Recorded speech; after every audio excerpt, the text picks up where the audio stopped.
Olá, seja bem-vindo mais uma vez aqui ao canal CNB Notícias com as informações do Brasil, do mundo, da política, enfim, tudo para você ficar por dentro do que está acontecendo ao seu redor. E não se esqueça, se você for novo por aqui, eu te convido a se inscrever, ativar o sininho das notificações na opção todas e também deixar aquele joinha se você gostou do conteúdo que nós trazemos para você. Comente também, o seu comentário é muito importante, nós precisamos saber a sua opinião e com isso o YouTube conclui que você está realmente interessado nesse tipo de informação. Então fique com a gente, vamos contar o que está acontecendo. E eu começo aqui com notícia de política, falando que o ministro Flávio Dino pediu ao STF para incluir 7 parlamentares no inquérito das fake news.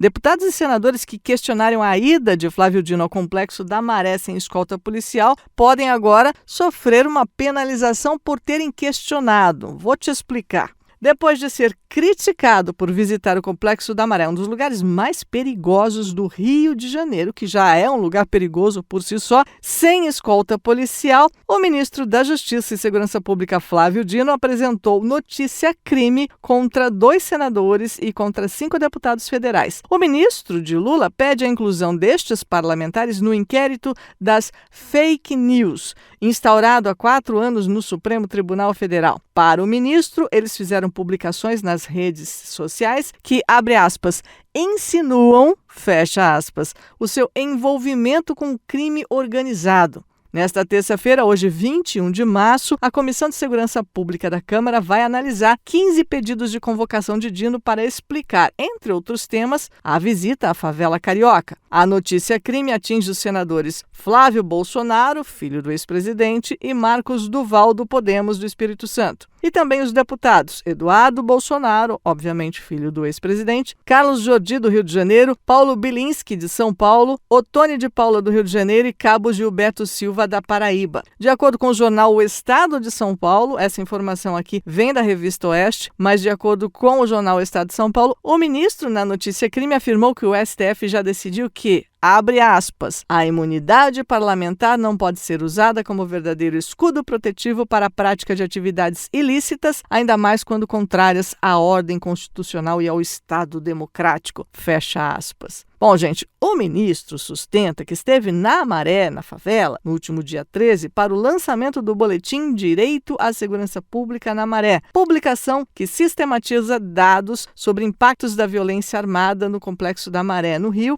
e que não se reuniu com criminosos, como insinuam os parlamentares. Apesar de as imagens mostrarem apenas 2 veículos na comitiva do ministro, Dino nega que estivesse sem escolta. De maneira geral, todos os políticos escreveram que pediram a convocação do ministro para explicar como entrar em um dos locais sob controle absoluto do tráfego sem escolta policial. Entre as manifestações questionando a visita do ministro à localidade, tem aí publicações de Eduardo Bolsonaro, Carlos Jordi, Flávio Bolsonaro e dos outros. O pedido de investigação dos parlamentares foi encaminhado ao gabinete do ministro Alexandre de Moraes, aquele que está mandando prender qualquer um que respire alguma coisa que seja contrário à vontade dele. O relator do inquérito das fake news é ele, investigação que atinge o ex-presidente Jair Bolsonaro e dezenas de políticos, também jornalistas e analistas conservadores e algumas pessoas que também inventaram de falar alguma coisa e eles não gostaram simplesmente. Mas eu quero saber a sua opinião. Se você ainda não deixou o joinha, eu vou te pedir mais uma vez, clica ali embaixo, já deixa o joinha pra gente e se você ainda não está inscrito, te convido a se inscrever. As informações continuam por aqui.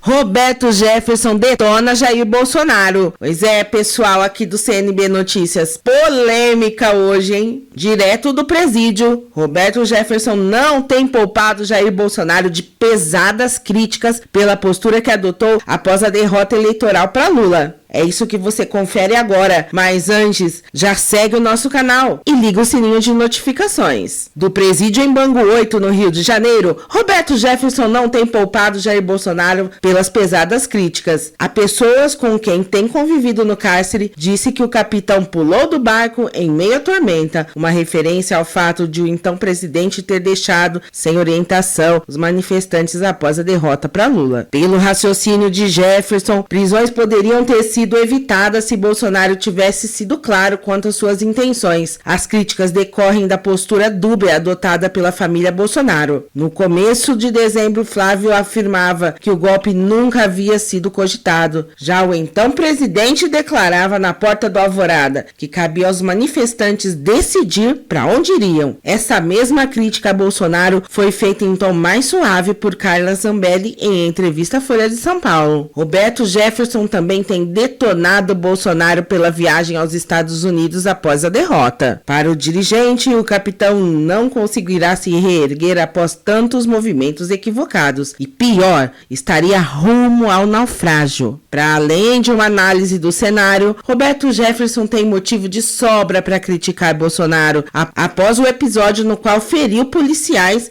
o dirigente chamado de bandido pelo então presidente, Bolsonaro, por sua vez, ainda atribuiu sua derrota à repercussão desastrosa causada pela conduta do ex-aliado. A postura de Jefferson em Bangu 8, aliás, contrasta com a adotada com os policiais, quando reagiu à prisão. Na cadeia, o dirigente tem mostrado respeitoso, educado com os agentes penitenciários. Pois é, pessoal, o que vocês acham disso, hein? Na verdade, ele deve ter ficado, assim, um pouco com medo, né, das represárias ali na prisão e tem se mostrado bem educadinho, hein? E você, o que você acha desses ataques, dessa polêmica toda contra o Bolsonaro, dessa postura que ele tomou aí de ter viajado para os Estados Unidos e tudo mais? Deixa aqui nos comentários, depois a gente vai conferir tudo. Nos ajude no engajamento, deixa aquele like pra nós, tá bom? Se você ainda não segue, então siga o nosso canal, ligue o sininho de notificações e já compartilhe essa notícia com mais alguém aí nos seus grupos de WhatsApp, pra sua família. Eu venho com mais notícias amanhã. Até lá!